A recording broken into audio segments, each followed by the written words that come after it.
مع طول فترات سنين الجواز بتتم الشكوى من الصمت الدائم، الخرس الزوجي، عدم الاهتمام، النكد.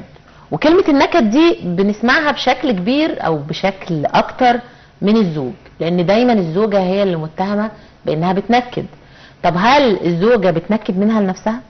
هل ده ردود افعال لتراكمات وافعال كتيرة حصلت هي بتخزنها، فبالتالي بتقفل حواجبها وتائب بوزها زي ما احنا بنقول، وتضطر او بتعلن النكد في البيت؟ هل الزوج بيبقى مسؤول بنسبة اكبر عن انه ما بيهونش من النكد ده، او ما بيحاولش يحل المشاكل اول باول وبيسيبها تتراكم؟ هل الزوجات بيتهموا الازواج برضو بالنكد، ولا بيتهموهم بالهروب من الحلول والهروب من البيت بشكل عام؟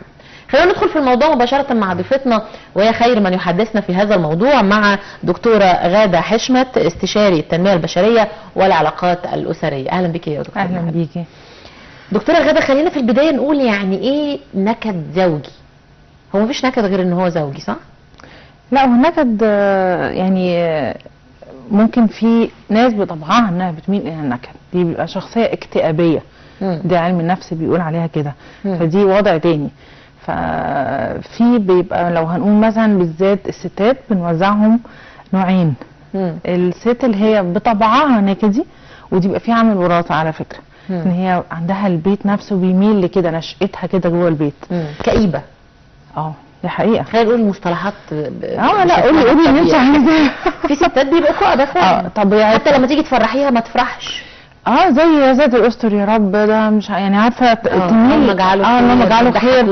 بالظبط كده. انا بضحك بعدها بيحصل حاجه وحشه على طول. عارفه في ناس فعلا بتميل الى النكد. في ناس طول الوقت بتدعي المشاكل والفقر وانها ما بتشكرش ما بترضاش الكلام ده كله. وفي ست بيظهر عليها ظاهره انها بقت ست نكديه بعد الجواز، وطبعا احنا بنرجع لده في الاصل لمين؟ الزوج في الحاله دي. يعني دي اللي هي ما كانتش كده قبل الجواز. كانت فراشة محلقة. لا، ما انا مرة واحدة هم نوعين. الاولانية اللي هي انا بقول على الثانية طبعا كانت يعني طبيعية جدا. لو واحدة قبل الجواز انسانة طبيعية جدا وكانت بتضحك وبتهرج والناس كلها بتشوف ابتسامتها، وبعد الجواز تحولت. تحولت مشكلة في الجواز. بنرجع بقى للجواز طبعا والزوج والكلام ده كله. يعني احنا بنقول مثلا في دراسة اتعملت على اكتر من 1000 من الستات، يعني 75% منهم كان بيقولوا لهم سبب نكدكم النكد بتاعكم ايه؟ يعني مكشرين ليه؟ تكشيرة الزوج في وشنا هي السبب. قفلت وش الراجل في البيت بتخلي في ستات اصلا هرمونا بتفرز هرمونات بتعمل لها خلل، ما بتخليهاش تعرف تركز، تخليها عصبيه. فما تستناش منها انها تبقى معها طاقه وواخده بالها من بيتها واولادها وانا داخل طالع مكشر في وشها. طب في ناس تقول لك ما هو ده طبيعه الجواز. لا، مين اللي عايزين ايه؟ مين اللي جوزها يدخل عليها كل يوم بورده او بشوكولاته؟ لا، ده كلام هتفقد معناها لو احنا كل يوم داخل بورده ولا بشوكولاته. احنا ما قلناش الكلام ده. في حاجات كتير بتخلي الجواز ناجح من اساسه ومن بدايته غير الحاجات دي، رغم ان انا ما بقولش ان الكلام ده مش مهم، بس كل فتره عشان ما يفقدش معناه. لو انا داخل كل يوم بورده انا هاخدها في الاخر وهحطها كده مش هفقد معناها بالوقت. كل حاجه لازم باعتدال. طب ليه الرجاله بتكشر في البيت؟ وليه مع اصحابهم بتسمعي صوت ضحكتهم من سابع بلد؟ نتكلم بقى بصراحه. في راجل مش متعود المسؤوليه، فهو بالنسبه له الجواز ده كارثه، مش متعود ده في بيته خنقه. هو مش متوقع كده، يعني هو اتجوز عشان يعني ايه؟ الناس بتقول يلا اتجوز ويا دوبك تلحق تجيب لك طفل او 2 والاستقرار والبيت الكلام ده كله، فاتجوز. هل الجواز بقى اختياره صح؟ هل عارف هيجي الجوازه دي ازاي؟ هل عارف المسؤوليات اللي هتبقى عليه وان هو خلاص بقى دخل لمرحله جديده غير مرحله الشباب وعدم تحمل مسؤوليه حاجه والكلام ده؟ الكلام ده كله لا مش موجود. فهو بقى عايز الجواز يمشي زي ما هو عايز. فللاسف بيبدا يقلب نكدي. في زوج بيبقى بيحب يعيش في حته ان انا مظلوم، انا مجني عليا على طول. دي حقيقه، نفسيا هو على طول عايز يعيش في دور الضحيه. عشان طبيعته. يعني هو دي طبيعته ولا هو نفسيا بعد الجواز بيحس بكده؟ لا، ده في طبيعه. دي ناس كده طبيعتها. انا كده انا مش بعمم، انا بقول فيه بعض من الازواج فعلا دي طبيعتهم. فطبيعي ما بيتجوزوا بيطلعوا العيب اي حاجه بيشوفها في حياته بعد الجواز اللي على زوجته. لان هو ده اللي طرق عليه. انا بشوف ان لو هما الاتنين كانوا مرتبطين من الاول عن حب وعن اختيار صح، نعالج بقى ايه المشكله يا النكد دكتوره دي. والله بيجي لنا شكاوى من ناس، يعني عايزه اقول لك قصص حب ولا روميو وجولييت، وقعدوا مثلا مخطوبين 4-5 سنين حب مش طبيعي، واتجوزوا وتلاقيهم بعد 6 شهور مش طايقين بعض، لا هو فاهمها ولا هي فاهماه، وطول الوقت هو بيتكلم في مشاكل من وجهه نظره وهي بتتكلم في مشاكل من وجهه نظرها، مفيش توفيق لوجهات النظر. طب ازاي كنتوا عدد السنين دي متفاهمين وانتوا بعيد عن بعض، ومجرد ما دخلتوا بيت واحد مش طايقين بعض؟ ده برضو امر مش مفهوم. راسمين حياتهم من الاول غلط، يعني هما شايفين جزء واحد بس من علاقتهم، لو نبقى رومانسيين ونضحك ونخرج ونتفسح وشكلنا يبقى حلو قدام بعض وبس، ما شافوش الصوره كامله، ما عملوش توقعات صح لجوازهم، فبيحصل كده. الاختيار مش صح برضو، في واحد بيبقى طالع لسه من تجربه، فاي حد بيقابله بيخش معاه في تجربه تانية، فلازم بيكون في مشكله. لكن انا بتكلم دلوقتي على اللي كانوا مختارين بعض صح زي ما انت بتقولي بقى، وقابلتهم فتره في حياتهم قلبت معاهم بنكد بقى وصمت زوجي. هم ما عرفوش يعني يهتموا بعلاقتهم صح، ما عرفوش يديروا العلاقه دي صح. بيحصل تراكمات بين الزوجين جامده قوي، بنسيبها. فعارفه بقى اللي هو زي جرح كده وبتسيبيه بيقعد ايه بدون علاج، ايه اللي بيحصل له بعد فتره؟ انفكشن على طول. فاحنا بيسيبوا التراكمات، مش عايزين يتكلموا مع بعض، ما حاولوش انهم يوجدوا حلول غير الحل اللي يعني دايما كل زوج لما بيلاقي مثلا في مشكله بيقول نفس الكلام بنفس الطريقه، ومتوقع دايما. هي المشكله يا دكتور في ان بيبقى في تناول مختلف. الزوج بيبقى عايز لو حصلت مشكله وخرج ورجع خلاص ما تتكلموش في المشكله بقى، يعني ايه انا خرجت ورجعت وبتكلم معاكي فاتكلمي معايا عادي، مش يحل المشكله اللي حصلت. دايما الرجاله عندهم الكونسبت بتاع ان احنا ما نطولش في النكد. جميل جدا، بس احنا ما نسيبش برضو الزوجه من غير ما نريحها. الست بتبقى عايزه تتصالح، بس ما نقعدش نزيد من يعني برضو في ستات بتعيد في الموضوع تاني وخلاص اتصالحت وحقك عليا وما تزعليش، ومش هيعيد في الموضوع تاني ابدا. لا وتجيب من 10 سنين فاتت واحنا في موقف دلوقتي مش مشابه، بس لازم اجيب اللي فات عشان افكره باللي عمله. تكتر احزانها كده طول لازم يتعلموا ازاي بقى يتعاملوا في المشاكل دي. فتره المشاكل ما بينهم بالذات لو فتره فيها توتر لازم نتعلم ازاي نتعامل مع بعض سواء من ناحيه الراجل او الست. او اخطر حاجه اللي انت قلتيها دي ان بتجيب بقى من اللي فات. خلينا في حل المشكله، لو ما اتحلتش النهارده هنقفلها طالما اتصالحنا، ونحاول نفتحها في وقت تاني، واحد يكون في الاجواء هديت شويه، هو مش تعبان، هو ما عندوش مشاكل، بتلاقي الدنيا اتحلت. كمان ان لو اتحلت المشكله دي ما جيش بعد كده في مشكله تانية ارص بقى القديم والجديد. ما هي دي مشكلتنا، وان انا ما بنساش، فيبقى الطرف التاني شايف ان كده انت مش هتنسي، بالظبط كده، يبقى اتعب نفسي واحايلك ليه؟ خلاص مع نفسي، ما هي نفس النتيجه، ما انا هحايلك وهتديني برضو التكشير في الوش، والموضوع مستمر، انا مش هحاول ابادر اصلا. فهو الرجاله ده اللي بيجي بقى زي ما انت قلتي في بدايه الحلقه، الصمت الزوجي بيجي من هنا، ان هو كل واحد يتجنب بينهم هما الاثنين، ان هو عارف البدايه والنهايه قبل ما يبدا.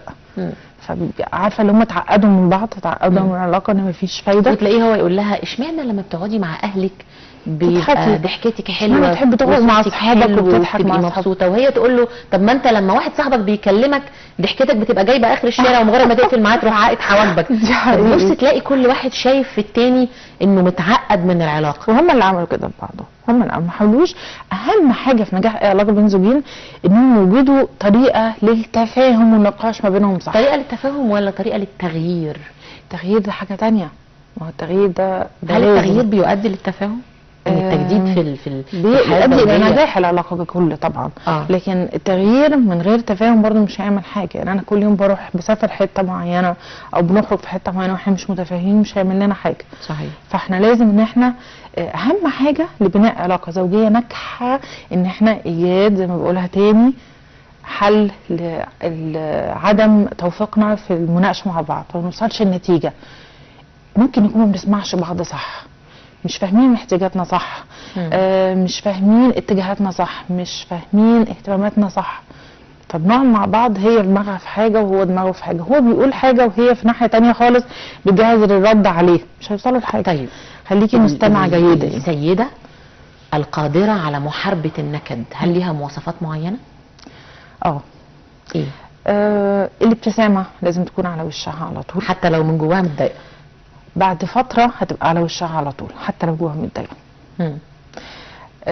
لازم تبقى اللي هي تفوت، تعرف امتى تفوت. ممكن واحده دلوقتي تقول يعني يبقى فارسني ومش طايقه اللي هو عمله فيا واضحك له ازاي؟ ما هو برضو احنا مش هنقول نكد بنكد بقى، ما هو فارسني وكده، انا ما قلتش انها تضحك له، انا بقول بشاشه الوش، مبقاش ده المعامله الطبيعيه. تلاقي 111 ومبوزه عارفه اللي هي ابتسامه، خليكي بس وشك مفرود على الاقل.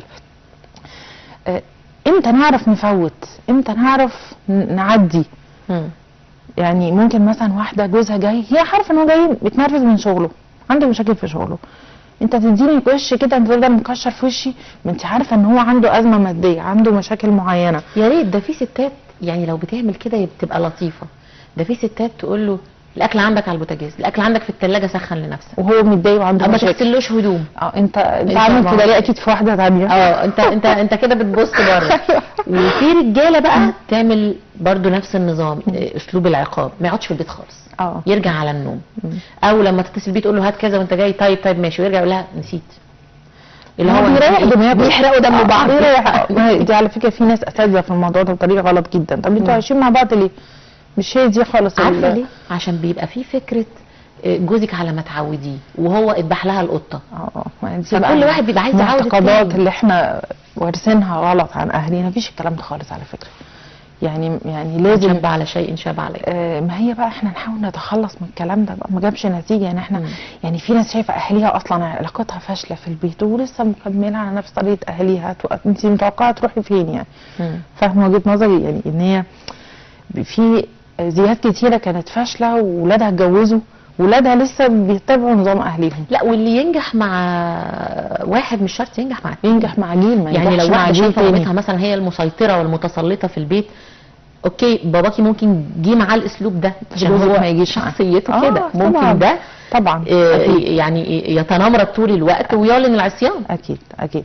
فاحنا عايزين بس اهم حاجه ان احنا افهم احتياجات جوزي، افهم عقله، افهم اهتماماته، افهم دماغه، ابقى واثقه في علاقتنا مع بعض. دي مهمه قوي. خلاص انتوا ما دام بتحبوا بعض، يعني الجواز اللي مبني عن حب في الاول ما يبقاش كل شويه ان احنا في شك في العلاقه.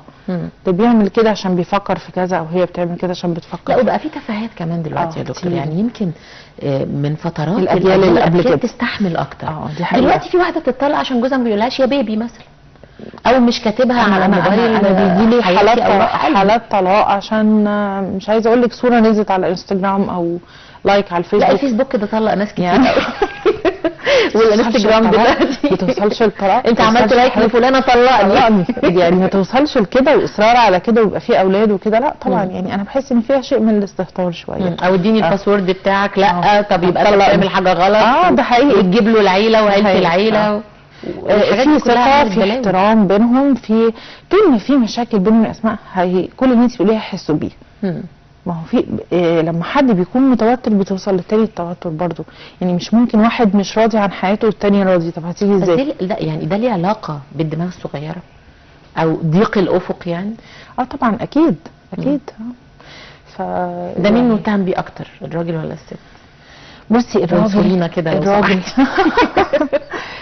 الست صبوره عن الراجل، ودي حاجه ربنا حاططها فيها طبيعه يعني الامور، رضينا ولا ما رضيناش. صحيح. خلاص دي صبوره جدا عشان يديها طفل وتصحى بالليل ليه وتتحمل مشاكله لحد ما يكبر والكلام ده. فمديها شويه صبر حلوين قوي مش موجودين في الراجل. الراجل خلقه ضيق، دي حقيقه. فالست دايما شكايه من الحته دي بقى. دي شكايه نكديه برضه. احنا عندنا حاجه تانية كمان، احنا بنهتم بالتفاصيل جدا. ما هي دي بقى اللي انا عايزه اقولها. ما عندهمش التفاصيل دي تركيبه عقل الراجل كده وتركيبه عقل الست كده. صحيح. الست بتحب انها تتكلم كتير قوي، الراجل بيحب ان هو يكون دقيق جدا. هاتي من الاخر، يعني حصل ايه، يعني النتيجه مش بتاع رغي. نسيت عيد ميلادي، مش بتاع رغي. ما تقابلنا كنت لابس ايه وانا لابسه هو عقله ما بيخزنش الارقام. عايز اقول لك على حاجه، انا مع اعترافي بان احنا بنهتم بالتفاصيل وهم عقلهم لا يستوعب ده، بس برضه بنزعل من ده. بتزعلي طبعا. هي واخداها يعني شيء من الاهتمام عاطفيه كده جواكي بقى بنقول الراجل يعني نفسك ان هو يفتكر. طبعا ده شيء من الاهتمام والحب يعني باي حاجه بسيطه يعني.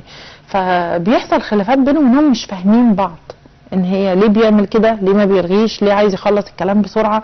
هي مش فاهمه ان دي طبيعته.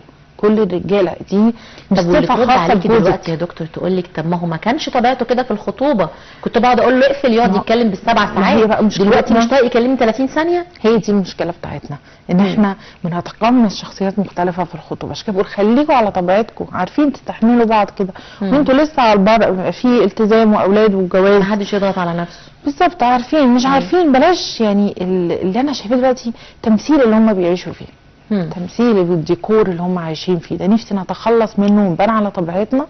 قابلين بعض كده، قابلين مش قابلين، خلاص سيبوا بعض وانتوا لسه في الاول العلاقه.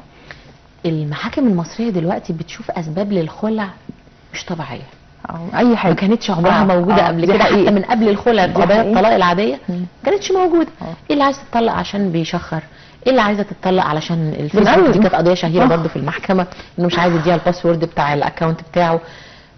بقى في عدم صبر عندنا، دي حقيقة. وبيروحوا جلسات لجان الصلح اللي موجوده في محكمه الاسره ومصرين لا هم على اللي في رايحين دماغهم. في دماغهم انهم مش عايزين. طيب يبقى في هل صبر. المشكله في الطرفين ان هم بس المتصدرين للعلاقه ومفيش وجود الاسر اللي كانت زمان بيجي من اهلها ومن اهله ويقعدوا في البيت ويتكلموا، او هو يقول انا ما بطلقش فاهل البنت يقولوا ما عندناش بنات تتطلق ولازم ما تلاقيش خسرانه ومش عارف يعني تعملي ايه. الحاجات اللي كانت دايما بتعمل فرمله للعلاقه، هل دي ما بقتش موجوده دلوقتي؟ مفيش الكلام ده فعلا. وانا بحب كمان ان احنا بلاش بقى ندخل حته بتقولي اهله واهله، رغم ان هو حكم من اهله وحكم من اهلها، بس ساعات كانت الزمن ده، بتفرمل الطلاقات، في الزمن ده لا ما بقتش بالصوره دي. بيسخنوا اكتر. خليكم من بره، يعني يا ريت بقى بلاش الاصدقاء، خليكم في حد مختص يقعد معاكم افضل كتير. انا ده رايي. لكن موضوع الاهل ودلوقتي اخصائيين واستشاريين العلاقات الزوجيه والاسريه كتير جدا بالظبط كده، وقادرين على حل المشاكل انا دي. شايفه ان هو انسب ومش كتير. مرض ان احنا نروح. لا هي ملهاش علاقه باي مرض، بالعكس وانا شايفه نوع من التحضر يعني. صحيح. يعني انا مش عارفه اشكرك ازاي طبعا على الكلام الجميل اللي احنا قلناه النهارده. اعتقد ان يمكن الزوجات عارفين الجانب السيء اللي احنا قلناه ان هو بيحصل وبيحصل وبيحصل، لكن ان ازاي يبقى عندنا طولة بال في ان احنا نصبر ونستحمل ما نتلككش وان على دايما بعض. الاحوال ما بتبقاش هي طول الوقت. بيجي وقت والبني ادم يتهدي، بيجي وقت والبني ادم بيراجع نفسه لما يتحرج من معامله اللي قدامه الطيبه. فمش كل حاجه اقطع عرق وسيح دم، ومش كل حاجه زي ما بيقول احمد مكي جزره وقطامها جح. لازم في الاخر يكون عندنا يقين بان العلاقات الانسانيه طبعا مش هتبذلي فيها مجهود هتتعبي هتنجح. بالظبط. محتاجه مننا شويه مجهود عشان تستمر بصوره كويسه. بشكرك على وجودك معانا. اهلا بيكي. كان معانا الدكتوره غاده حشمت استشاري التنميه البشريه والعلاقات الاسريه. بشكرك يا فندم، شرفتينا ونورتينا. واعتقد ان الموضوع لو في اطفال او لو ما فيهوش اطفال ده بيت واسره محتاج لطولة بال، محتاج لان احنا نضحي شويه. ما بقولش طرف واحد يفضل يضحي طول الوقت لحد ما الطرف الثاني يحس بالتضحيه، ولكن اعتقد مفيش بني ادم في الدنيا عنده احساس هيشوف اللي قدامه بيفوت له وبيعدي له وبيحافظ على الكيان، ومش هي زي ما بيقول كده يستحي على دمه ويحاول انه يقرب وجهات النظر. ربنا ما يجيبش حاجه وحشه في اي بيت. وبشكركم كنتوا معانا النهارده على مدى ساعه ونص كامله على الهواء مباشره. هنشوفكم بكره ان شاء الله وتصبحوا على خير.